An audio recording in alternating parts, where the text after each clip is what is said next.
Hi hello ನಮಸ್ಕಾರ ನನ್ನ ಎಲ್ಲ ಯೂಟ್ಯೂಬ್ ಫ್ಯಾಮ್ಗೆ welcome back to my channel. ನಾನಿವತ್ತು ಇಲ್ಲಿ ಒಂದು ಗುಜರಾತಿನ ಸ್ಪೆಷಲ್ ಡಿಶ್ನ ತೋರಿಸ್ತಾ ಇದ್ದೀನಿ. ಕಟ್ಟಾ ಮೂಂಗ್ ಅಂತ ಮೀನ್ಸ್ ಏನು ಹೆಸ್ರು ಕಾಳಿಂದು ಒಂದು ಸಾಂಬಾರು ಅಂತ ಹೇಳ್ಬೋದು ನಮ್ಮ ಲ್ಯಾಂಗ್ವೇಜಲ್ಲಿ ಹೇಳೋದಾದರೆ. ಈ ಒಂದು ರೆಸಿಪಿನ ನಿಮಗೋಸ್ಕರ ತೋರಿಸ್ತಾ ಇದ್ದೀನಿ. ಬನ್ನಿ ನೋಡೋಣ ಹೇಗೆ ಮಾಡೋದು, ಏನೆಲ್ಲ ಬೇಕು ಅಂತ.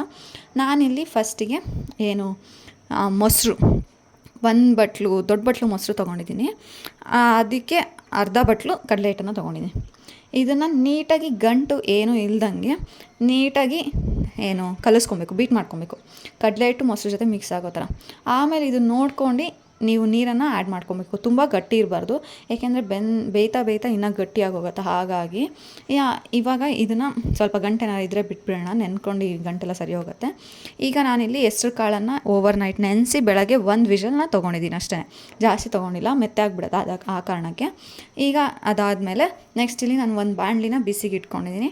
ಬಾಣಲಿ ಬಿಸಿ ಆದಮೇಲೆ ಇದಕ್ಕೆ 1-2 ಟೇಬಲ್ ಸ್ಪೂನ್ ಆಯಿಲ್ನ ಹಾಕ್ಕೊಂಡಿದ್ದೀನಿ.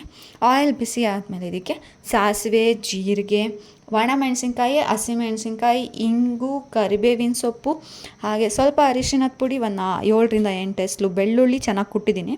ಹಾಗೆ ಒಂದು ಅರ್ಧ ಇಂಚಷ್ಟು ಶುಂಠಿ, ಅದನ್ನು ಚೆನ್ನಾಗಿ ಕುಟ್ಕೊಳ್ಳಿ ಹೆಚ್ಕೊಳ್ಳೋದಕ್ಕಿಂತ, ಯಾಕೆಂದರೆ ಆ ಫ್ಲೇವರ್ ಚೆನ್ನಾಗಿರುತ್ತೆ. ಅದಕ್ಕೋಸ್ಕರ ಇದಿಷ್ಟು ನೀಟಾಗಿ ಹಸಿ ವಾಸನೆ ಹೋಗೋ ತನಕ ಫ್ರೈ ಮಾಡ್ಕೋಬೇಕು. ಇದು ನೀವು ಹಸಿ ವಾಸನೆ ಹೋಗೋ ತನಕ ಫ್ರೈ ಮಾಡ್ಕೊಂಡ್ರೆ ಮಾತ್ರ ಆ ಫ್ಲೇವರೆಲ್ಲ ಬಿಟ್ಕೊಂಡು ಟೇಸ್ಟ್ ತುಂಬ ಚೆನ್ನಾಗಿರುತ್ತೆ. ಹಾಗಾಗಿ ಈಗ ನಾನಿವಾಗ ಏನು ಕಡಲೆ ಹಿಟ್ಟು ಮತ್ತು ಮೊಸರು ಮಿಕ್ಸ್ ಮಾಡ್ಕೊಂಡು ಇಟ್ಕೊಂಡಿದ್ನಲ್ವ, ಇದನ್ನು ಇದಕ್ಕೆ ಒಗ್ಗರಣೆಗೆ ಆ್ಯಡ್ ಮಾಡ್ಕೋತಾ ಇದ್ದೀನಿ. ಇದನ್ನು ಆ್ಯಡ್ ಮಾಡ್ಕೊಂಡು 2 ಮಿನಿಟ್ಸ್ ಇದನ್ನು ಫ್ರೈ ಆಗೋದಕ್ಕೆ ಬಿಡಬೇಕು. ಈಗ 2 to 3 ಮಿನಿಟ್ಸ್ ಆದಮೇಲೆ ಇವಾಗ ನಾನೆಲ್ಲ ಮಸಾಲಾನೇ ಹಾಕೋತಾ ಇದ್ದೀನಿ. ನೀವು ಕೂಡ ಯಾವುದೇ ಮಸಾಲೆ ಕೂಡ ಹಾಕೋಬೋದು. ನಾನಿಲ್ಲಿ ಧನಿಯಾ ಪೌಡರ್ ಒಂದು ಅರ್ಧ ಸ್ಪೂನ್ ಹಾಕ್ಕೊಂಡಿದ್ದೀನಿ, 1 ಸ್ಪೂನ್ ರೆಡ್ ಚಿಲ್ಲಿ ಪೌಡರ್ ಹಾಕ್ಕೊಂಡಿದ್ದೀನಿ, ಒಂದು ಅರ್ಧದಿಂದ 1/4 ಸ್ಪೂನ್ ಹತ್ರ ಅಷ್ಟು ಗರಂ ಮಸಾಲಾನ ಹಾಕ್ಕೊಂಡಿದ್ದೀನಿ. ಸ್ವಲ್ಪ ಜೀರಾ ಪೌಡರ್, 1/4 ಸ್ಪೂನ್ ಜೀರಾ ಪೌಡರ್, 1 ಸ್ಪೂನ್ ಉಪ್ಪನ್ನ ಹಾಕ್ಕೊಂಡು ನೀಟಾಗಿ ಕಲಿಸ್ಕೊಬೇಕು. ಇದು ಮೊಸರು ಮತ್ತು ಕಡಲೆ ಹಿಟ್ಟಿನ ಜೊತೆ ನೀಟಾಗಿ ಮಿಕ್ಸ್ ಆಗಬೇಕು ಎಲ್ಲ ಮಸಾಲೆನೂ. ಅಲ್ಲಿವರೆಗೂ ಇದನ್ನು ನೀಟಾಗಿ ಕೈ ಆಡಿಸ್ಕೊಂಡು ಲೋ ಫ್ಲೇಮಲ್ಲೇ ಇರಬೇಕು, ಇಲ್ಲಾಂದರೆ ಒತ್ತೋಗೋ ಚಾನ್ಸಸ್ ಇರುತ್ತೆ. ಹಾಗಾಗಿ ಇದು ನೋಡ್ತಾ ಇರ್ಬೋದು ನೀವು ಹೇಗೆ ಗಟ್ಟಿ ಆಗ್ತಾ ಇರುತ್ತೆ ಅಂತ, ಬೆಂದಂಗೂ ಕಡಲೆ ಹಿಟ್ಟು ಮತ್ತು ಮೊಸರು ಮಿಕ್ಸ್ಚರು. ಇದು ನೀಟಾಗಿ ಕೈ ಆಡಿಸಿದ ಆದಮೇಲೆ ಒಂದು 5 to 10 ಮಿನಿಟ್ಸು ಇವಾಗ ನಾವು ಹೆಸ್ರು ಕಾಳು ಏನು ಬೇಯಿಸ್ಕೊಂಡಿದ್ದೀವಿ ಅದು ನೀರು ಸಮೇತ ಹಾಕ್ಕೋತಾ ಇದ್ದೀನಿ, ಯಾಕೆಂದರೆ ಇದು ಗಟ್ಟಿ ಆಗುತ್ತಲ್ವ, ಆ ಕಾರಣಕ್ಕೋಸ್ಕರ. ಇದನ್ನು ಕೂಡ ಅಷ್ಟೇ ನೀಟಾಗಿ ಕೈ ಆಡಿಸ್ಕೊಬೇಕು, ಯಾವುದೇ ರೀತಿ ಗಂಟೆಲ್ಲ ಇರಬಾರ್ದು, ಆ ಥರ ಕೈ ಆಡಿಸ್ಬೇಕು. ಅದು ಏನು ಹೆಸ್ರು ಕಾಳು, ಮೊಸರು, ಕಡಲೆ ಹಿಟ್ಟು ಮತ್ತು ಎಲ್ಲ ಥರ ಸ್ಪೈಸಸ್ ಫ್ಲೇವರ್ ಎಲ್ಲ ಮಿಕ್ಸ್ ಆಗೋ ಅಷ್ಟು ಕಲಿಸ್ಕೊಬೇಕು. ಆವಾಗಲೇ ಆ ಒಂದು ನಿಮಗೆ ಗುಜರಾತಿ ಡಿಶ್ಶಿಂದು ಫ್ಲೇವರ್ ಬರೋದು, ಇಲ್ಲಾಂದರೆ ಬರೋಲ್ಲ. ಹಾಗಾಗಿ ಇದನ್ನು ಆಲ್ಮೋಸ್ಟ್ ಲೋ ಫ್ಲೇಮಲ್ಲೇ ಬೇಯಿಸ್ಕೊಳ್ಳಿ, ಇಲ್ಲಾಂದರೆ ಒತ್ತೋಗೋ ಚಾನ್ಸಸ್ ಇರುತ್ತೆ. ಇದು ನೀವು ನೀರು ಜಾಸ್ತಿ ಹಾಕ್ಕೊಳ್ಳೋಕೆ ಹೋಗ್ಬಿಡಿ, ತುಂಬ ತೆಳ್ಳಗೂ ಆಗಬಾರ್ದು, ತುಂಬ ಗಟ್ಟಿನೂ ಆಗಬಾರ್ದು, ಮೀಡಿಯಮ್ ಆಗಿರಬೇಕು. ನಾವು ಎಷ್ಟು ಸಾಂಬಾರಿಗೆಲ್ಲ ಹಾಕ್ಕೊತೀವಲ್ಲ ಆ ಪ್ರಪೋರ್ಷನಲ್ಲಿ ಹಾಕ್ಕೊಂಡ್ರೆ ಸಾಕು ನೀರು.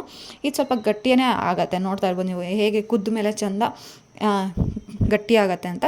ಇದನ್ನು ನೀವು ರೈಸ್ ಜೊತೆ ಬಿಸಿ ರೈಸು, ತುಪ್ಪ ಹಾಕ್ಕೊಂಡು ಇದನ್ನು ತಿಂತಾ ಇದ್ರಂತೂ ತುಂಬ ಚೆನ್ನಾಗಿರುತ್ತೆ. ಇದನ್ನು ನಾವು ಒಂದು ವೆರೈಟಿ ಆಫ್ ಸಾಂಬಾರು ಅಂತ ಹೇಳ್ಬೋದು. ನೋಡ್ತಾ ಇರ್ಬೋದು ನಾನು ಎಷ್ಟು ನೀರು ಹಾಕಿದ್ದೆ, ಸ್ವಲ್ಪ ಥಿಕ್ನೆಸ್ಸೇ ಇರತ್ತಿದು. ಹಾಗಾಗಿ ಇದು ನೀಟಾಗಿ ಕುದ್ದ ಮೇಲೆ ಆ ಸ್ಮೆಲ್ ಇದೆಯಲ್ಲ, ಎಲ್ಲ ಫ್ಲೇವರು ಮಿಕ್ಸ್ ಆಗಿ ಬರೋ ಸ್ಮೆಲ್ಲು, ಅದು ತುಂಬ ಚೆನ್ನಾಗಿರುತ್ತೆ. ಇವಾಗ ಇದು ಆಲ್ಮೋಸ್ಟ್ ಡನ್ ಅಂತ ಹೇಳ್ಬೋದು. ಇದು ಒಂದು ಗುಜರಾತಿಯ ಡಿಶ್ ಆಗಿತ್ತು. ಡೈಲಿ ಸಾಂಬಾರು ತಿಂದು ಬೇಜಾರಾಗುತ್ತೆ ಅನ್ನೋರಿಗೆ ಈ ಥರ ವೆರೈಟಿ ಮಾಡ್ಕೊಂಡು ತಿಂದರೆ ತುಂಬ ಚೆನ್ನಾಗಿರುತ್ತೆ. ಹಾಗೆ ಯಾವುದೇ ರೀತಿಯ ರಿಸ್ಕು ಕೂಡ ಇಲ್ಲ, ಮಿಕ್ಸಿ ಮಾಡಬೇಕು, ಹೆಚ್ಚಬೇಕು ಅದೆಲ್ಲ ಏನಿಲ್ಲ. ಜಸ್ಟ್ ಗ್ರೀನ್ ಚಿಲ್ಲಿ, ಶುಂಠಿ, ಬೆಳ್ಳುಳ್ಳಿ ಇಲ್ಲಿ ಮೊಸರು, ಕಡಲೆ ಹಿಟ್ಟು ಮತ್ತು ಹೆಸ್ರು ಕಾಳನ್ನ ಬೇಯಿಸ್ಕೊಂಡ್ಬಿಟ್ರೆ ಆಗೋಯ್ತು. 10 to 15 ಮಿನಿಟ್ಸಲ್ಲಿ ಆಗೋಗ್ಬಿಡುತ್ತೆ.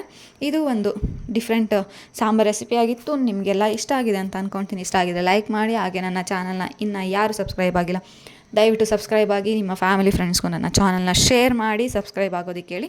Thank you for watching.